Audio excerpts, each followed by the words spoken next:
Welcome back to Obscurus Gaming. I played a couple of smaller indie puzzle games recently that I wanted to show off. Harmony's Odyssey and How to Say Goodbye.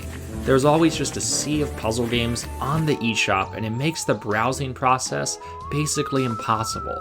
But these are a couple of recent releases that got my attention and hopefully won't get buried too deep on the eShop. Let's see how they play.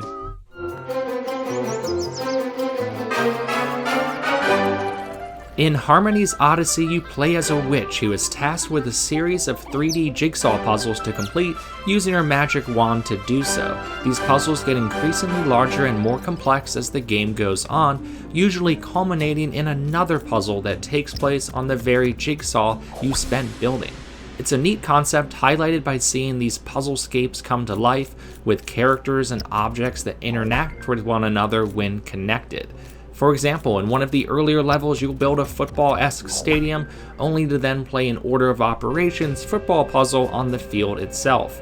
On any level, the game also tracks how long and how many moves it takes you to complete, should you care about those things.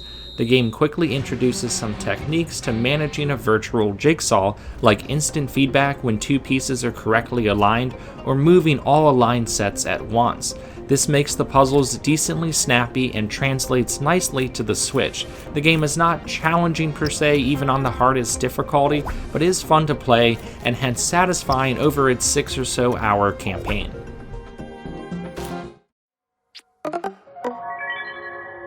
In How to Say Goodbye, you play as a recently deceased ghost who has the urge to reunite with their family. Right out the gate, Mad Lib style, the game has you decide what to name your ghost and some of their background info, which helps to build an immediate connection to the experience, which really doesn't happen at all in puzzle games. Anyways, it's a cool idea that works as the game is presented like a storybook, revealing a little bit more as you complete its various chapters. The bulk of the gameplay itself takes over these neat little isometric levels where you interact with the environment itself, more specifically the floor, to move your character or other objects around. The goal is always to go from point A to point B, like picking up a key to a specific door. It's a two-part process, figuring out where your ghost needs to go and then how. The controls are a little finicky at first, but you get used to it, and it becomes decently satisfying to mess around with the grid on any given level.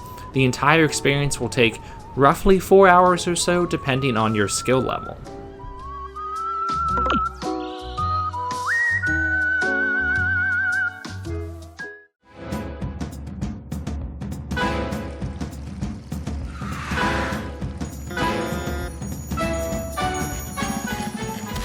Where Harmony's Odyssey shines is in creating a cathartic experience of solving jigsaw puzzles combined with the visual reward of seeing them come to life. Seeing these sets of puzzles build up to something you can interact with gives the game a childlike toy and diorama feeling that was more rewarding than it should have been, since it's not really a hard game to complete. In addition to the main campaign, there was also a little shop where you could unlock additional magic wands, complete 2D puzzles, or even play a little co-op. This gives Harmony's Odyssey a little more replay value than I was expecting and helps to justify the price point a little bit better. It isn't perfect, and it is decently rough around the edges in terms of presentation and navigating the menus, relying on symbols that aren't always clear, but you'll figure it out eventually and it all just kind of comes together like a jigsaw puzzle should.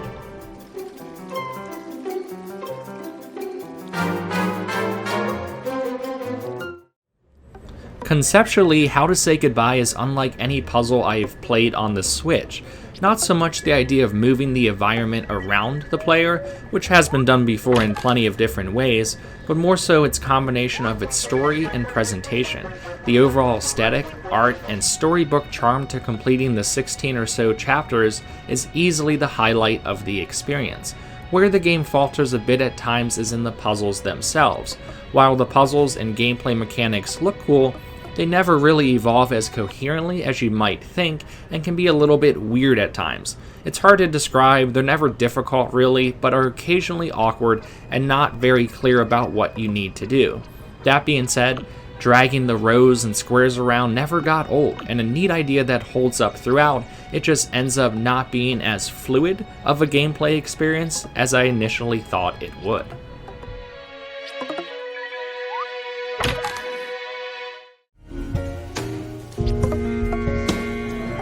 In the end, both games succeed in what they set out to accomplish: bite-sized, cozy puzzle experiences that are more about the enjoyment of the game than trying to stump you with a super intense puzzle. I think How to Say Goodbye ends up being a more memorable experience, presented in a more unique fashion, but I actually had more fun playing Harmony's Odyssey on a minute-to-minute basis. Both games I can easily recommend to anyone at their decently low price points, but they are definitely built for casual puzzle fans and won't do anything too special to cross over to non-puzzle gamers. Thanks for watching this indie edition of Versus. Peace out.